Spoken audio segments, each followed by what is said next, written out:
Assalamualaikum warahmatullahi wabarakatuh. Saya Evi Wiwit ingin menjelaskan tentang makosid syariah. Yang pertama, definisi dan kandungan makosid syariah. Secara etimologis, makosid merupakan kata nama dalam bentuk plural dari perkataan makosid yang berasal dari kata qasada yaqsudu qasdan yang berarti kesenjangan atau tujuan. Adapun perkataan syariah dari segi bahasa memiliki banyak makna, diantaranya adalah jalan menuju tempat air dan jalan yang lurus. Selanjutnya yaitu secara terminologis, menurut Abu Ishaq al-Syatibi, sesungguhnya syariat itu bertujuan untuk mewujudkan kemaslahatan manusia di dunia dan di akhirat, atau hukum-hukum itu disyariatkan untuk kemaslahatan manusia. Menurut Thohir Ibnu Asyur, makosid syariah adalah nilai-nilai dan hikmah yang menjadi tujuan syar'i dalam semua atau sebagian besar syariatnya. Dengan menjadikan beberapa tujuan tersebut tidak hanya berlaku untuk produk hukum syariat secara khusus. Yang selanjutnya menurut Ila Al-Fasi, makosid syariah adalah tujuan syariah dan rahasia yang diletakkan oleh Allah pada setiap hukum-hukumnya. Yang selanjutnya, pembagian makosid syariah. Makosid syariah dalam arti qasdu al-syari mengandung 4 aspek. Aspek pertama yaitu tujuan Allah dalam menetapkan syariat atau hukum. Yang kedua, tujuan Allah menurunkan syariatnya untuk dapat dipahami. Yang ketiga, tujuan Allah dalam menetapkan syariat adalah dilaksanakannya sesuai dengan ketentuannya. Yang keempat, tujuan Allah menurunkan syariat untuk membawa hambanya ke bawah naungan hukum. Yang selanjutnya, tingkatan makosid syariah. Yang pertama, tingkatan makosid syariah yaitu daruriyat. Kebutuhan daruriyat ialah tingkat kebutuhan yang harus ada atau disebut dengan kebutuhan primer. Bila tingkat kebutuhan ini tidak terpenuhi, akan terancam keselamatan umat manusia baik di dunia maupun di akhirat kelak. Menurut Syatibi, ada 5 hal termasuk dalam kategori ini, yaitu hifz al-din atau memelihara agama, hifz al-nafs atau memelihara jiwa, hifz al-akal atau memelihara akal, hifz al-nasl atau memelihara keturunan, hifz al-mal atau memelihara harta. Untuk memelihara 5 pokok inilah syariat Islam diturunkan. Yang selanjutnya, tingkatan makosid al-syariah. Yang kedua yaitu hajiyat. Kebutuhan hajiyat ialah kebutuhan-kebutuhan sekunder di mana jika tidak terwujudnya tidak sampai mengancam keselamatannya, namun akan mengalami kesulitan. Syariat Islam mengalihkan segala kesulitan itu.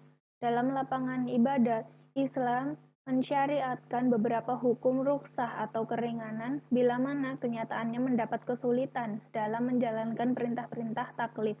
Misalnya, Islam memperbolehkan tidak berpuasa bagaimana dalam perjalanan dalam jarak tertentu dengan syarat diganti pada hari yang lain dan demikian juga dengan orang yang sedang sakit.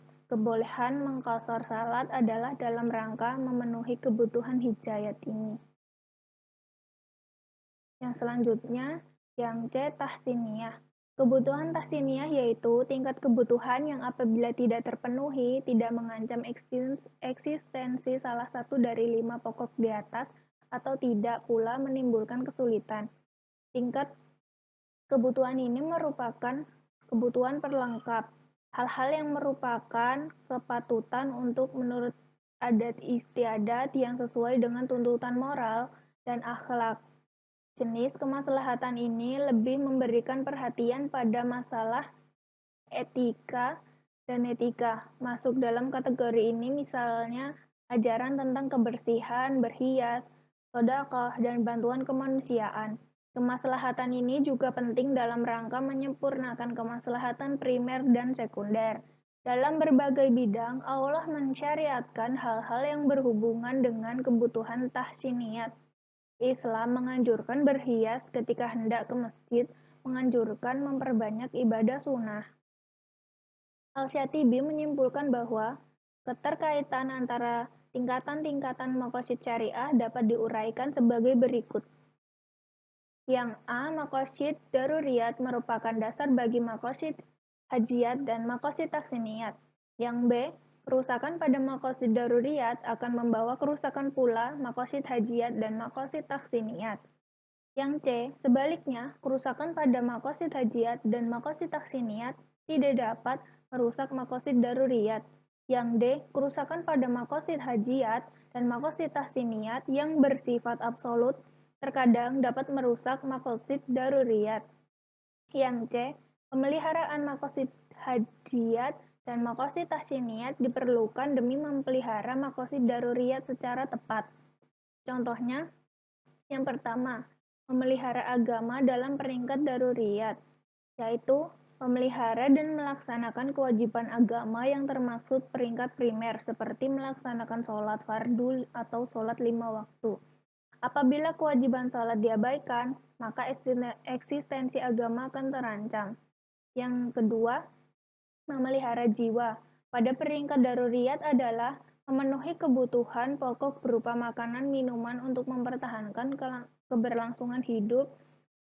Kalau kebutuhan pokok tersebut diabaikan akan mengancam eksistensi jiwa manusia. Yang selanjutnya ketiga, memelihara akal pada peringkat daruriyat.